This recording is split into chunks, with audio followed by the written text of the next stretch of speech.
Mirada Económica.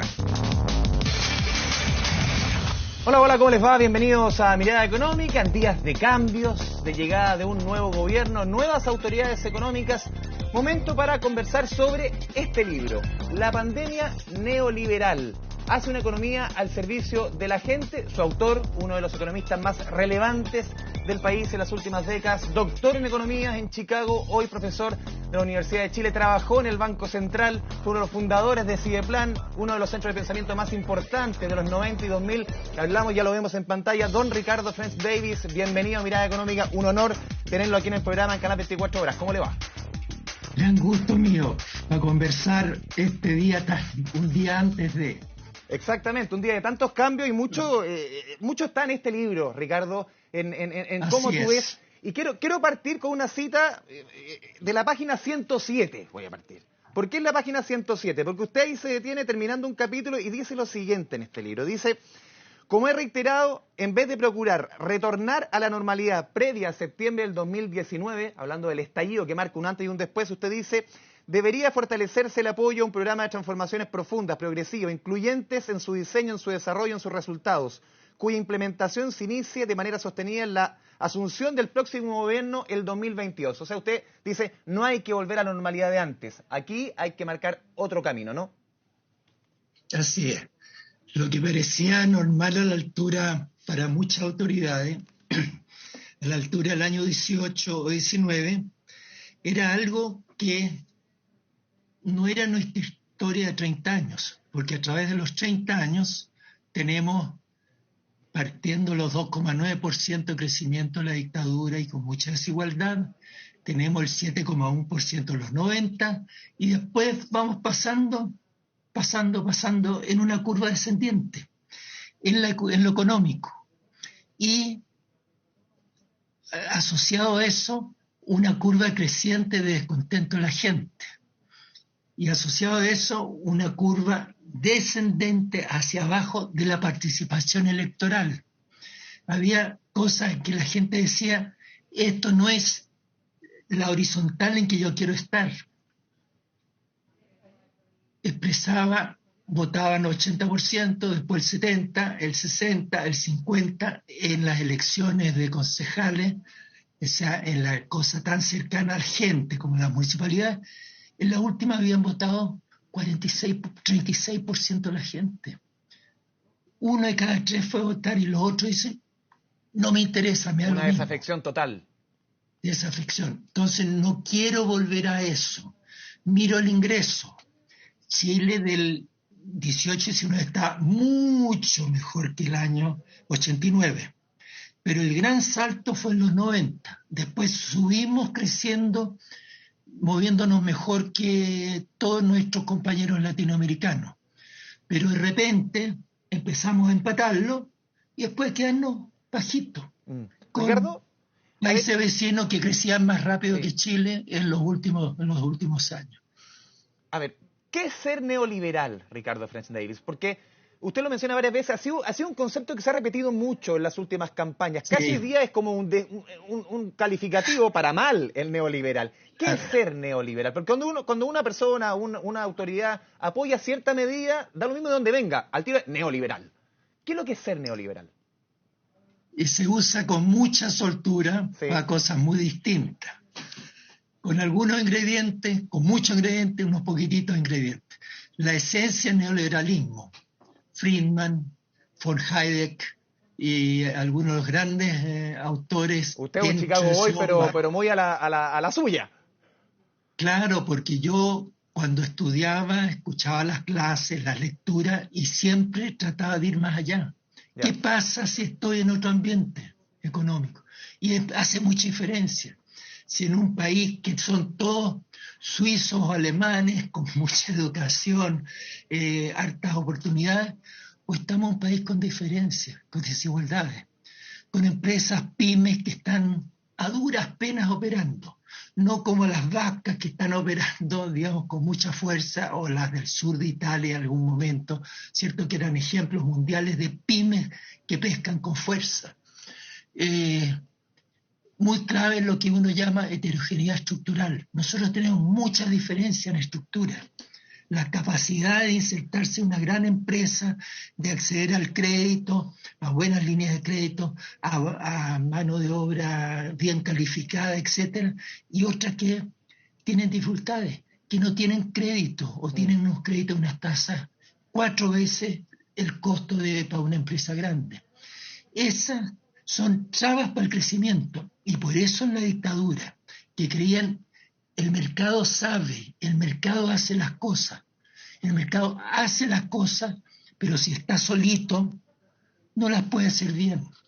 Necesita la alianza pública-privada, sí. Necesita las regulaciones, el evitar a los abusos y el orden, por supuesto. Necesitamos Ricardo, orden. sí, usted en el libro repasa muy bien no solamente el tema de los últimos 30 años, usted va desde el 70 en adelante, pero me quiero quedar con el concepto de los 30 años.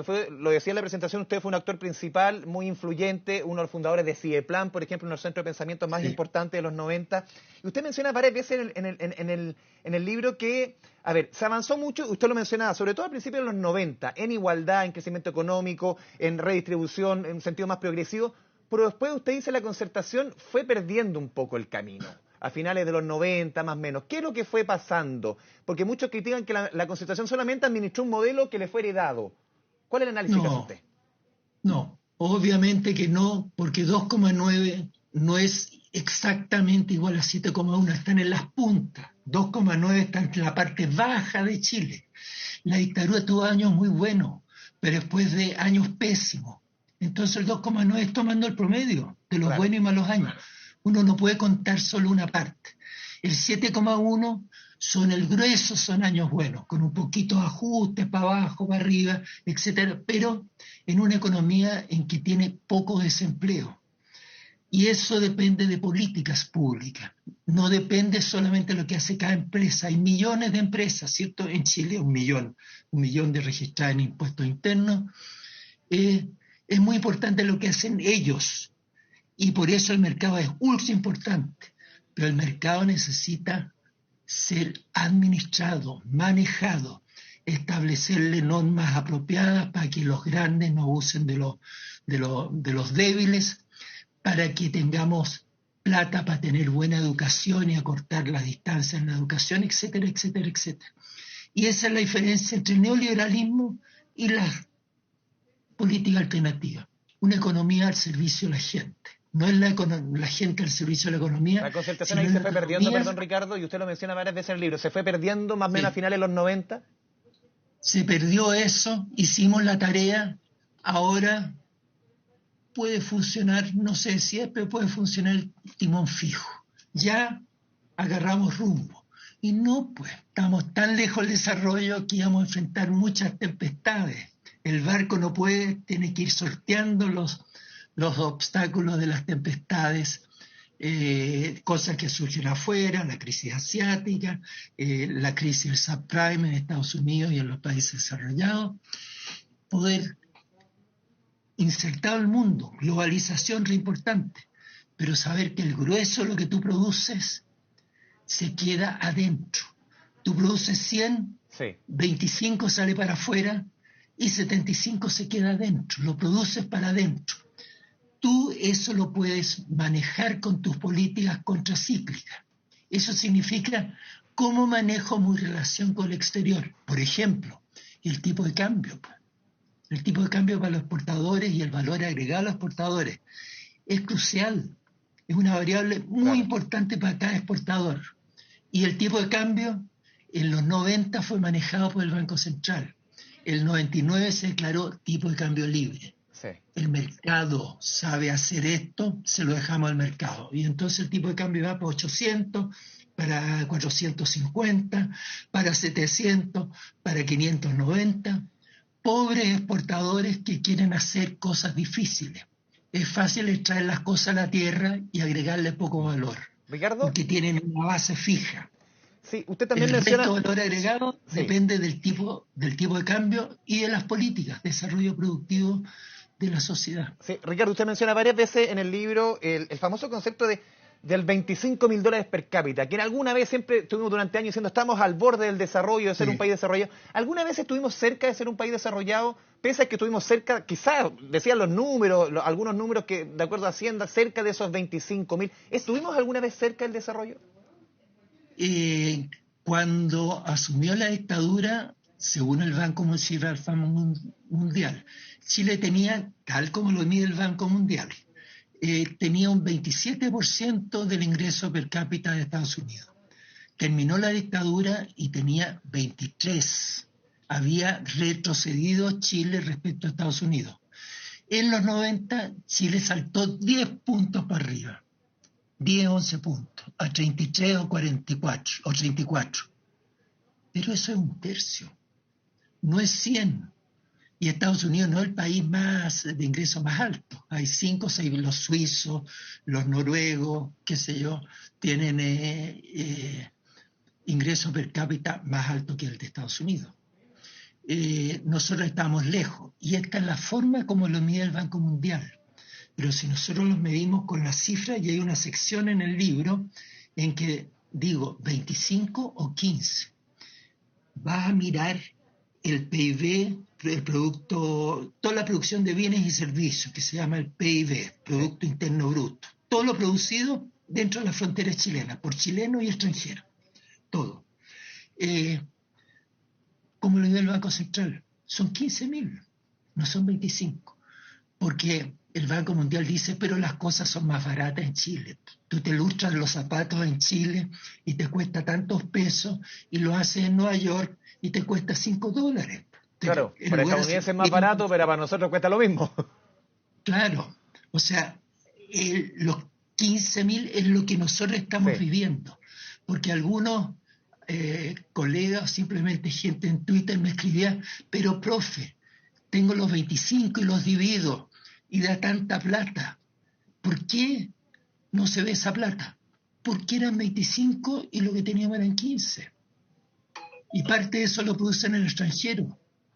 Y los extranjeros tienen utilidades. Lógico. No hay inversión de caridad. Sí. Lógico. Y hay 2 o 3 ajustes más y terminamos en 12. Claro. Esto está re lejos. Y por eso el neoliberalismo dice crecimiento, 2,9% tuvieron. Ricardo, nosotros decimos crecimiento, pero tenemos que hacer las políticas apropiadas para el crecimiento, que es un trabajo conjunto público-privado. Para eso el diálogo, la paz social, no a la violencia, etcétera, etcétera, cosas las cuales yo transmito muy fuerte. No a la inflación, pero rol importante del Estado asociado con el sector privado, los grandes, no solo los pequeños y medianos, un rol muy importante para los pequeños y medianos, que son 800.000 empresas activas en Chile registradas en impuestos, activas, que están comprando y vendiendo algo, registradas en impuestos internos. Esas requieren ayuda, y la ayuda no es repartir plata, es repartir empleabilidad y productividad. Invirtamos más en innovación, no para la innovación en Washington, es para la innovación en Chile, de cómo tú produces en tu empresa, cómo te digitas en la empresa, cómo entra al mundo digitalizado, cómo tienes buen acceso al mercado de capital. Y todo eso no sale del mercado, sale de las políticas públicas. El Banco de Desarrollo de los alemanes, creado el año 48, el Small Business Administration de los tiempos de Roosevelt, creado en los 30, fueron vitales para las transformaciones de la Alemania de posguerra y en Estados Unidos, del Estados Unidos después de la recesión de los 30. Y eso, pragmatismo, entender, el mercado sabe hacer millones de cosas, millones, decisiones diarias de consumidores y productores, pero necesitamos un Estado que da lineamientos, crea entornos, ambientes apropiados para el progreso. Y eso es lo que se llama políticas macro. La micro lo hacen cada empresa, y ayudemos a eso con la buena educación y la capacitación laboral y con el buen mercado de crediticio para las pequeñas y medianas empresas. Pero hagamos también manejo de la política monetaria, que está preocupada no solo de la inflación. La inflación es pésima, tienen razón todos los que dicen, es regresiva, desalienta y promueve la especulación. Queremos que la gente se vaya a cómo hacer la producción de bienes y servicios mejor que antes y no preocupado de comprar unos activos baratos y venderlos caros. Claro. Eso no construye. Necesitamos eso, obvio, pero eso no es la base del desarrollo productivo ni de la inclusión. Sí, Ricardo, le voy a pedir que se mantenga conectado, vamos a ir a la pausa y al regreso le voy a preguntar justamente por el gobierno que recién comienza. Usted asesoró en su minuto al presidente electo Gabriel Boric, se lo voy a preguntar al regreso de la pausa. Estamos conversando con el economista Ricardo Francis Davis, hacemos una pausa en Canal 24 Horas.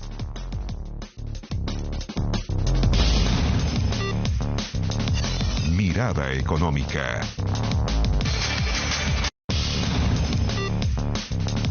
Mirada económica. Volvemos a Mirada Económica, estamos conversando con el economista de la Universidad de Chile, Ricardo Francis Davis. Ricardo, le hacía la pregunta antes de ir a comerciales sobre el nuevo gobierno que asoma del presidente Gabriel Boric, un gobierno que hay muchas expectativas en torno a lo que puede hacer este proyecto transformador, pero con una realidad económica bien difícil y un Congreso que está 50 y 50. ¿Cómo ve usted sobre todo ese manejo de expectativas? ¿Cómo lo analiza? Bueno, es un desafío gigante, pero en un momento de la historia de Chile en que tenemos la oportunidad de hacer las cosas y esperar que la mayoría de los chilenos entienda cuál es su interés. Su interés es tener un país tranquilo, pacífico y que está creciendo a través del tiempo. Como la economía desarrollada han logrado transitar desde un ingreso medio como los 15, ¿cierto? Sí. a sus 30 o 40 o 50 mil $, en que están muchos de los 8 o 10 países que están ahí en la parte de arriba. Si no están las puntitas de arriba, si no están bajo las 3 o 4 puntitas, ahí están varios los europeos, oceánicos, etcétera. Una oportunidad que es muy desafiante y que se ha tornado peor que 2 años atrás. O sea, Chile está más difícil hoy día que antes en términos de las cosas reales que tiene. Porque la economía sufrió con el COVID, sufrió con los errores durante el manejo del COVID, que van desde la tardanza del gobierno en actuar hasta los 10%, ¿cierto? Lamentable los 10% retiro de la AFP, pero fue 1 y 2 fue respuesta, la primera y la segunda fueron respuesta a que el gobierno no actuaba, inerme. Y llegó la tercera cuando ya no necesitábamos porque la economía ya está recuperada. Las platas fiscales son necesarias cuando la economía está deprimida y hay poquita demanda y capacidad productiva. Entonces necesitamos que se incremente la demanda. Esa es una política fiscal reactivadora. Claro. Y después hay políticas fiscales frenadoras. Pero Ricardo, solamente un punto, porque aquí hay una ilusión en la población, perdona que lo interrumpa, don Ricardo, hay una ilusión en la población como no se veía hace mucho tiempo. Uno lo ve en el desplazamiento del presidente Boric en las calles, justamente, y él mismo ha dicho, esa ilusión, ese manejo de expectativas, en una economía que va a andar más lento, que quizás no se va a lograr la velocidad que muchos quieren. Se va a tener que elegir, priorizar muchas de las reformas. ¿Qué se debe priorizar? Así es muy importante lo de la expectativa y transmitir lo de la gradualidad, como se ha estado transmitiendo, ¿cierto? Ya desde la segunda vuelta con mucha fuerza. O sea, vamos creando las condiciones pero tú no construyes de un momento a otro, sino que te puedes destruir en un momento, ¿cierto? Una bomba económica o una bomba de cualquier naturaleza destruye, pero construir es un proceso. Y entonces, por eso ahí está mi énfasis, que algún momento lo mencioné, el de apostemos la empleabilidad de la gente, la capacitación laboral, mejoración de la calidad de la educación, el financiamiento para las pequeñas y medianas empresas. Ese tipo de cosas se pueden ir echando a andar gradualmente desde el primer mes. El gobierno de don Patricio tuvo reforma tributaria en 2 meses y reforma de derechos laborales en 2 meses. hay cosas que se pueden hacer que están al comienzo que son muy importantes. Vayamos creando, tenemos una cantidad enorme de gente con mala situación laboral, peor que el año 18. En el libro hago comparación entre el 18 y el final del 21, en que en el 21 mejoramos, pero no fueron creaciones de empleo, fueran reocupaciones de lo mismo que había antes. Tenemos que crear nuevas oportunidades de empleo y eso requiere mucha inversión privada. Sí. Ricardo, por eso hay que recuperar la confianza en los sectores privados y la paciencia a la gente. Claro. Pero que vean buena voluntad, transparencia, austeridad. La austeridad no es frenar los países, sino que gastar en lo necesario y no exhibir la riqueza, tener impuestos que sean progresivos desde el comienzo, que la gente vea, bueno, ahora vamos a ir acercando un poquitito los ingresos arriba abajo porque tenemos un mejor sistema tributario. Hay menos evasión tributaria, menos elusión y impuestos razonables sobre los altos ingresos. ¿Cómo los tienen en Europa Occidental? Pues los tienen. Y algo en Estados Unidos. Y los grandes ricos de Estados Unidos diciendo, pónganme más impuestos. El Warren Buffett, ¿cierto? Que tú vas a haber mencionado muchas veces en tu programa, y algunos otros grandes estadounidenses de altos ingresos, que hay que compartir para vivir en paz. Pero compartir de manera razonable, no destructiva, sino gradualidad. Muy importante. ¿Cuánto depende también, porque esto va a confluir, sobre todo el primer año del presidente Boric, con el trabajo de la convención? Ahí hay muchos elementos que se discuten: derechos de propiedad, recursos naturales, el rol del Estado, tú lo mencionas en el libro, la subsidiariedad. ¿Cuánto depende la suerte de la convención de la suerte de que tenga también el presidente Boric? ¿Eso va amarrado, crees tú? Muchos han sostenido que si le va bien a la convención, eso le va a convenir al gobierno, sobre todo a este gobierno con esta sensibilidad. Yo creo que decididamente que salga a la convención algo de que una gran mayoría de los chilenos, no solamente el 50,1%, vota en el plebiscito aprobatorio, sino que crea confianza en la gente, que se usó el buen sentido de cómo uno hace patria, que es no abusando de nadie y pensando en cuáles son los efectos secundarios de las cosas que uno está proponiendo. Aquí nadie se debiera dar gusto. El neoliberalismo, hubo gente que se dio unos gustos tremendos. ¿Y cómo ha visto la discusión hasta ahora, Ricardo, de lo que se está viendo, dialogando en la convención? En el Pleno, mucho mejor que en algunas de las comisiones. ¿Pero las comisiones le preocupa? Pero en algunas de las comisiones lo que se publicita, porque alguien se gana un sitial que no era conocido, alguno de los 154, y propone alguna cosa que titular de la prensa o de la televisión, y le está haciendo daño al resto de la gente con su propuesta, porque hay que pensar qué efecto tengo aquí y qué efecto tengo por allá, por los alrededores. Y el Pleno ha actuado más con sentido, más que sentido común, con buen criterio, porque a veces el sentido común es fluctuante y se equivoca. Con buen criterio y pensar qué le pasa al resto de los ciudadanos con esta tal o cual cosa. Y eso tiene que ver con el medio ambiente, con la jornada laboral, con el funcionamiento del mercado de capitales y con las cosas que también haga el Banco Central, que piense en la inflación siempre, pero piense más en que el entorno macroeconómico para las empresas es propicio para el desarrollo. Y en los últimos 20 años, durante solo 3 años, hemos estado con una macroeconomía que está al ladito de la capacidad productiva.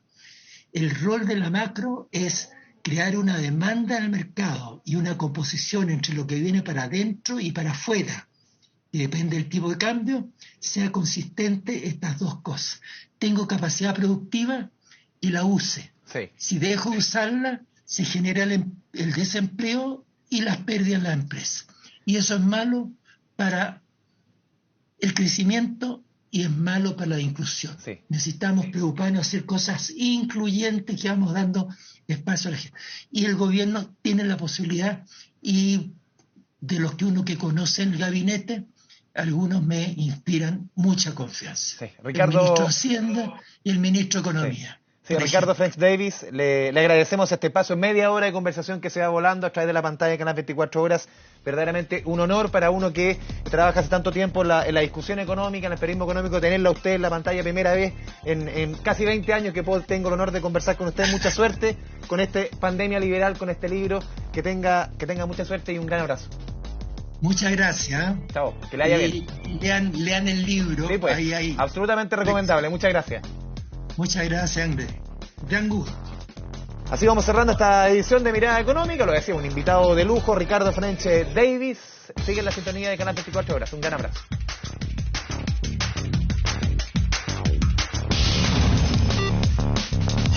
Mirada Económica.